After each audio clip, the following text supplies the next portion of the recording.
Hello and welcome to the Mariana Dalto Show, the podcast where small business owners share their stories, insights, and strategies for success. I am your host, Mariana Dalto, and our guest today is Svetlana Dubinsky. She teaches leaders and providers who are currently burned out and exhausted how to thrive, and even when stress and tensions are high.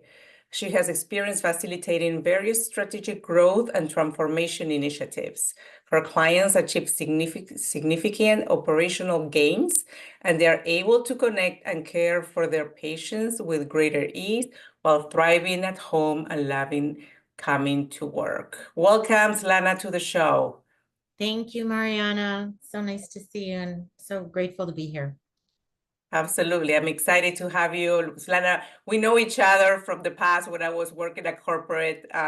She was my client back then in some point. So it's nice to connect again and to have you on my show. So thank you so much. I'm honored. All right. So first, tell us a little bit about what motivated you to transition from being a successful healthcare strategies to founding Mindset Shift Happen Here, which is your business. It's a very interesting journey and not necessarily one I would recommend for everybody. It's not for everybody. I, as you mentioned, had a really successful corporate life and career. And somewhere along the way, there was this inner calling, so to speak, that just had been unsettled and unrested and something was missing. And of course, as the universe or our soul would have it, I stumbled into Dr. Joe Dispenza's work. And I started practicing very religiously the teachings for myself and my personal life and for my son and my family for about 3 years. And everything was going great, but there was just still something missing, just that yearning.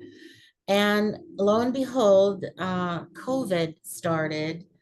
And during this time, Dr. Joe's program for organizations, individuals, how do we take his work out into the communities, was being revamped as a certification and training pathway. And I was invited to apply. And you don't say no. I've learned that along the way when things like that show up. And I said yes.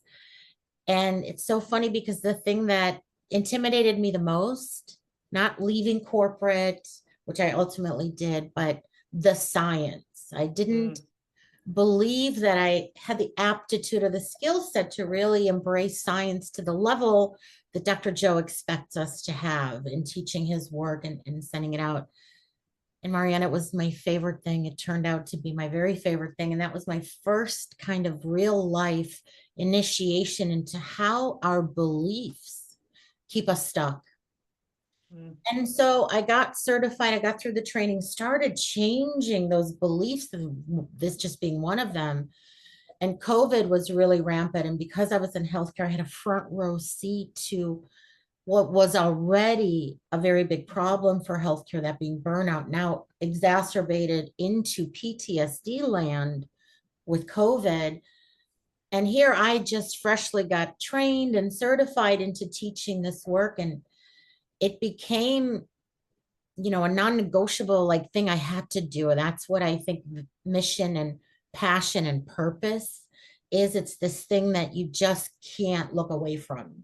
And that's what ultimately happened to me. And in November of that year in 2021, having realized I'm not doing as much good as I can under the corporate umbrella, let me go and teach this work to my peers and colleagues. And I literally quit my job, sold my house, moved from Chicago to Southern California, where I now live, and started teaching this work and started watching the transformation in people when they have the right information to transform their lives. And it's been just an amazing, so blessed to be. And then you're helping, so you have your own business, but you're also helping or working with Joe Dispenza. Tell us a little bit more about that. Yeah, I volunteer and help support the events, many of the events, in fact, most I didn't mean to do this, but in 2024, I think I attended 90% or 95% of the events and supported in a variety of different roles, which in and of itself has been so transformative. Again, this belief that I held that I was this corporate, strict woman and business, business, business. And this is the opposite of what's required for me to really be effective in my role at the events. It really takes an open heart, this predominant lens of compassion, which wasn't an automated muscle for me. So I had to learn that. And it's just been a beautiful journey. My life is so different as a result. Oh, I'm so excited. I mean, I'm looking forward to go to one of those retreats. I've been trying to do that for years. So I love the work that Joe Dispenza he does, his team, and you. That now you're involved in that as well. So let's go back to talking about how many leaders, even healthcare providers, they struggle with burnout, right? So what unique challenges do they face, and how do you address that in the program that you serve, that you provide, or even part of Joe's program? Healthcare is this unique industry that really thrives on burnout, on grit. It's kind of in the DNA. It starts in, if you're a physician in medical school, you are trained into this mentality of how to withstand and live within an environment and a culture of burnout. Go, go, go, go, go. Everything from the shifts. So they have 7 days on, 7 days off of 12-hour shifts. Imagine going 7 days at 12 hours a day, and then you're off for 7. So this cycle in and of itself, it's kind of systemically almost set up for people to live and figure out how to live in this burnout. The problem is when it becomes chronic, every organism, the human body, is built for survival. Think about epigenetics and the genetic evolution of the human species over the last hundreds and thousands of years. We've had to survive wars and famines and poverty and disease. So genetically, we are designed for survival, for T-Rex, for famine. Well, But thankfully, not sustainable, right? Not all the time being in that phase. exactly. Did you know the human's innate ability to withstand stress, the stress response, is actually the body's ability to come back into balance? And so we can turn that stress response on just by thought alone. So the thought of our bills, our livelihood, making a mistake with a patient in surgery, that thought turns on that primitive system and throws us into what we now know as fight, run, or hide, right? And that is a sympathetic nervous system response. And in that state, all of the body's resources and energy is rerouted to face and withstand and survive this perceived threat. But it's not T-Rex, it's not a famine. It's just the thought of the worst case scenario that's throwing my brain and body into this state. And in that moment, the brain moves into this very unmanageable, disintegrated states where compartments that are intended to work together to help you solve problems, achieve your goals, are now separated and working against each other incoherently.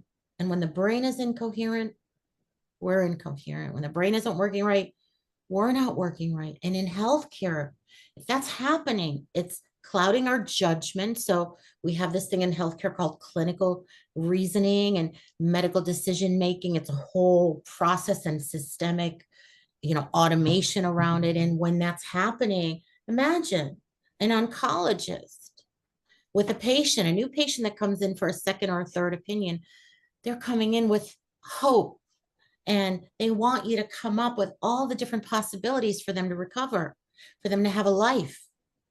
But in that burnout state, the brain cannot move to anything outside of what's known.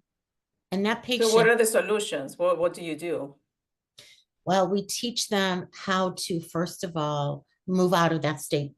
Everything starts with awareness. The interesting thing with neuroplasticity, which is the science behind our ability to literally change our brain, change our beliefs, that's a common thing. We do it all the time. If you think back to who you were 2 years ago or 3 years ago when you were still working in corporate, you're a very different person. You're having different thoughts. That's evidence of your brain having the ability to change. Most people don't think they can change their thoughts. So the first step is becoming aware. That just becoming aware activates circuitry in your brain that's primed to do something, either stay the same and repeat, or that awareness, well, now I have a choice. Wait a minute.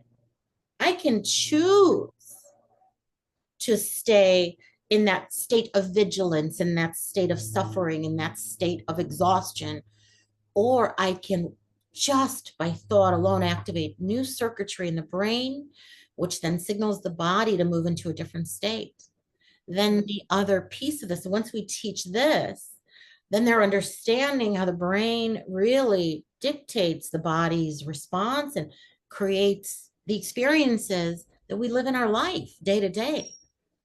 Then we layer in the role of elevated emotions such as compassion, joy, optimism, hope, right? Gratitude, and on and on. And we teach people how to move into that. And now the heart gets involved, and the heart is 60 times more powerful than the brain in terms of the electromagnetic signals that it sends. We measure this in healthcare. Ask any nurse, she knows exactly how to measure the heart's electrical signal. And it's a very, very powerful signal. And neurocardiology, the science of it tells us 80% of the signals between the communication of the brain and the heart, it's the heart sending it to the brain. So if I can just move into one of those elevated emotional states, I'm biohacking my brain and body into a world of new possibilities, which is precisely where healthcare is trying to move towards with all the AI, all the new processes, new administration coming in for healthcare. There's a world of new possibilities. But when we're in a state of burnout and survival, our brain can only produce thoughts and activate circuitry that's equal to the emotional state. Because when we feel an emotion, it's a chemical response, and the brain is very familiar with which circuits go with which chemistry. So when we have emotions like anger or guilt, how does that impact decision-making and performance in general? Anger, guilt, resentment, frustration, judgment, jealousy, suffering, all of those, what we call depleting emotions, all throw the brain and body into that very state of survival where the brain is now disintegrated. So I may be just sitting here on a Zoom call, and I have that thought of that argument I had with my husband or my son. I'm worried about him. And all of a sudden, the brain is perceiving a threat. Now it's moving itself into vigilance. And I'm just sitting here. And now all of a sudden, the brain and body go into this loop of thinking, feeling, thinking, because it's chemistry. And that chemistry is signaling more circuits equal to that chemistry. And it starts escalating because I can't turn it off. So now I'm off the Zoom, I'm on another Zoom. Now I'm even more vigilant. Now I'm looking at you and I'm seeing all the flaws. I'm starting to think all your ideas are never going to work. And I'm starting to create conflict, whether it's outwardly or inwardly. And this cycle continues because I've done nothing to disrupt it. In my brain, I'm accepting, believing, and surrendering into these thoughts of the worst case scenario, which then produce more chemicals, activating more circuits that then produce, and here I go, thinking, feeling, thinking, feeling. And I'm next thing you know, at the end of the day, I've spent 70, 80, if not 90% of my day living by those emotions. And now, so what can we do to be aware? Because sometimes you're in that roller coaster of emotions, and then you're going south. You're like, oh my gosh, I need to stop this. But how? Sometimes you're just in the motion that way where you don't want to be? How do you, like, it's like maybe a schedule or something that can make you like, okay, let me reposition myself again. What's happening? Why happen? I mean, because sometimes you just don't realize that you're going that route, right? And that's the thing. There's a process that we teach for. Mm, And so as people start to apply it, that's the question. Where are you going to catch it? Are you going to mm-hmm, catch it in the thought? Most people, especially when they start, you know, the human brain produces something like 60 to 70,000 thoughts a day, mm-hmm, thousands and thousands. How many are you going to catch? Even the best Buddhist monk who's present and aware, there's just, it's physically, you understand. So we spend 95% of our time in this automated space. And so once you understand the steps, where are you going to catch it? You become aware. It's awareness. And now when I'm aware, because usually I can tell my feelings. So emotion is the end of that process, which can only be experienced when I have the chemicals from an actual experience. So now I know, okay, I'm angry. Well, I can go up the line to figure out what the sponsoring thought was in that moment. Or usually when I'm in that moment, I'm already angry. The chemicals are running, the brain's already incoherent. If I can just get back to a place of balance. And so we teach several breathing techniques. For example, mm. one that might be useful for your audience who might be experiencing this, very, very simple. Count to 5 as you inhale and 5 as you exhale. The act of counting 1, 2, 3 already has distracted your brain from whatever it's occupied with. You understand? We're Mm-hmm. hacking. We're not solutioning. Because in that state, if you're in that chemical anger state, what kind of solutions you're going to come up with? Your brain is not thinking clearly. So you got to get away from that state, regain balance, and then come back to it to see what solution can come up. And that's a big mistake a lot of people make. They try to wrestle the problem to the ground right in the moment, and they're not in the right brain state to have the best possible solution in that case. And it's going to be relied most likely on something in the past that most likely didn't work 5 years ago, but you're going to try it again because now it's going to work, right? We know that loop. So just slowing your breath down and counting starts navigating the brain away from that story. And now we're going to combine putting our attention, once I've slowed it down, a couple of cycles of 1, 2, 3, 4, 5, exhaling for 5. Now I'm going to put my attention on the heart itself. And where I put my attention from a neuroscience perspective, I'm directing actual energy in my body. And what the research shows is when I put my attention on the heart, now the heart starts engorging and starts feeling safe enough to communicate non-survival type messages to them. Remember, 80% of the messages are coming from the heart.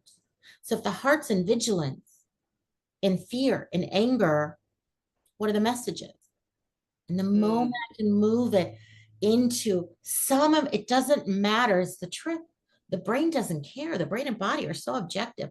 You could literally be looking at a little meme of a kitty cat licking milk off the floor. If that is what it takes to produce some elevated emotion, whether Evie laughing, great. Just distract, move into that. Just for enough time to give you what we call a choice point, where there's a pause in that high frequency and the brain is all disintegrated, just enough to where the brain starts reintegrating. And now the compartments are working together. Let me find a new possibility here that I just can't see because the brain is so narrowly focused on the problem. Is So this the what you teach or what the program emphasizes from going from information to transformation? Like, how do you elaborate more on that shift? How does that work, and why is that really crucial for sustainable change? yeah.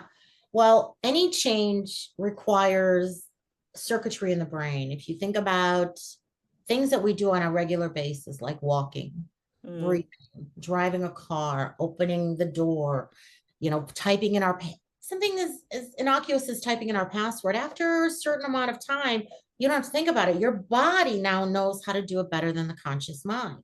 You've done it enough times to where you don't, if I asked you what your password was, you'd have to guaranteed go to the keyboard to remember what it Mhm. was. That's because the body now knows how to do it better than the conscious mind. You know how you do it, but you don't know how you know how. You just know you do it, right? And that's the conditions we need to recreate in our brain and body, you see.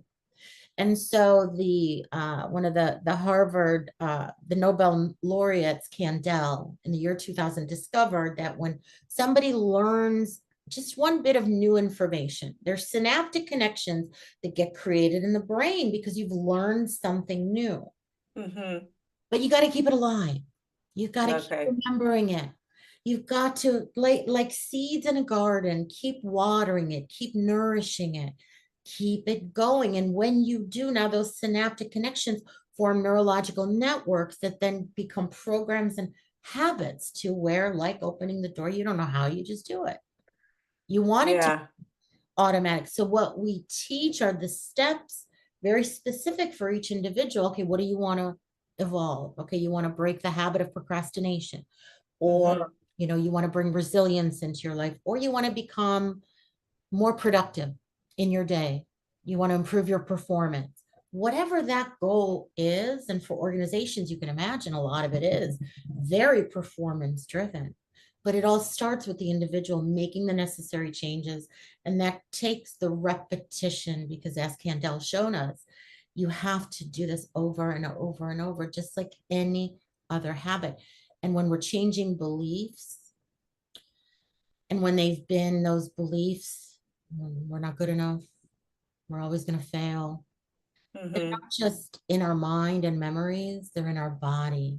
And it requires an actual process to recondition the brain and body into that new state of being where you actually believe it, which is, why positive affirmations a lot of times don't work because, yeah, I'm worthy, I'm worthy, I'm worthy, I'm rich, I'm rich, I'm rich. No, you gotta believe it. You can't just like think. You gotta believe it in order for you gotta have that emotion, right? Believing it and having that emotion in order for that to work, right? Our research shows that that's on a cellular level. I kid you not.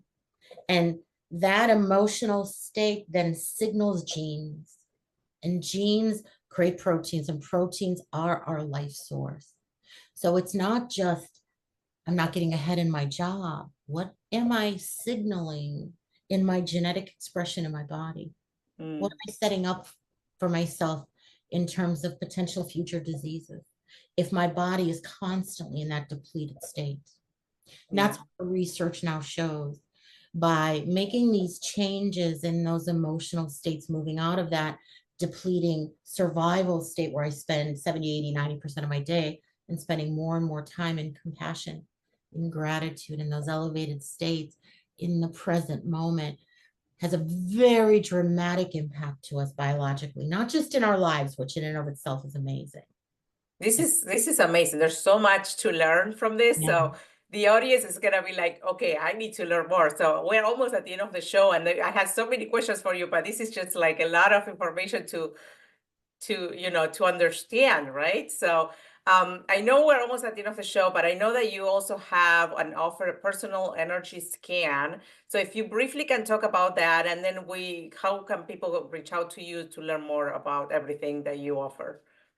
Yeah, I'd love to gift your audience with a free 30-minute consult where we can jump on the phone and talk about what your goals, it's 2025 now, which I can't even believe we're a quarter century into a whole, I'm not even going to go there, but it's such an exciting time to be alive. It's such an exciting time to really apply this information to transformation concept, which we've proven scientifically is the way to make sustainable change, and why so many programs fail because people don't really Mhm. understand the what and the why. So I'd love to offer and invite your audience to book some time with me. Let's jump on the phone, talk about your goals, talk about where you'd like to see improvements in your life. and then we can discuss what I or some of my colleagues might be able to do to help you achieve those goals. Excellent. And also, so I will put the details in the show notes for how you reach out to Svetlana, but also you mentioned that there's a workshop coming up. So do you want to briefly talk about the workshop as well? I would. So my colleague and I, Casey Del Valle, which is a beautiful, beautiful soul sister of mine. She happens to be a nurse and very involved in the Dr. Joe medical team. She actually runs the Dr. Joe's medical team at the events. She and I decided to partner and offer a workshop for either nurses or anyone else who would like to dive in. It will be geared a little bit to the nursing profession. We're also offering continuous nursing education hours as part of it at the end of March over 2 weekends. So there'll be a link to find out more there. We'd love to see you there. It'll be online and a 30-day program. Amazing. Well, I will put all the details in the show notes for everyone to get access to the workshop, to get access to connect with Svetlana for a phone call, and maybe she can help you with your goals, or even learn more about this topic. There's so much to learn. I've been following this for many years, and I'm still learning and trying to figure out how to, change my belief system and have good thoughts. So I will tell you, it's a never ending process of no, I can tell that. Yeah. And the learning is you gotta fall in love with the learning and learning about yourself. Yes, absolutely. Absolutely. Well, thank you so much. I appreciate your time. Thank you for joining us in our show. Thank you to our listeners as well for tuning in. I will share all the information about Svetlana in the show notes. And please, for the audience, don't forget to subscribe and leave a review if you enjoyed this episode, or any comments that you want to share about this episode, or if you have any questions, please reach out to us. We would love to help you. Thank you so much.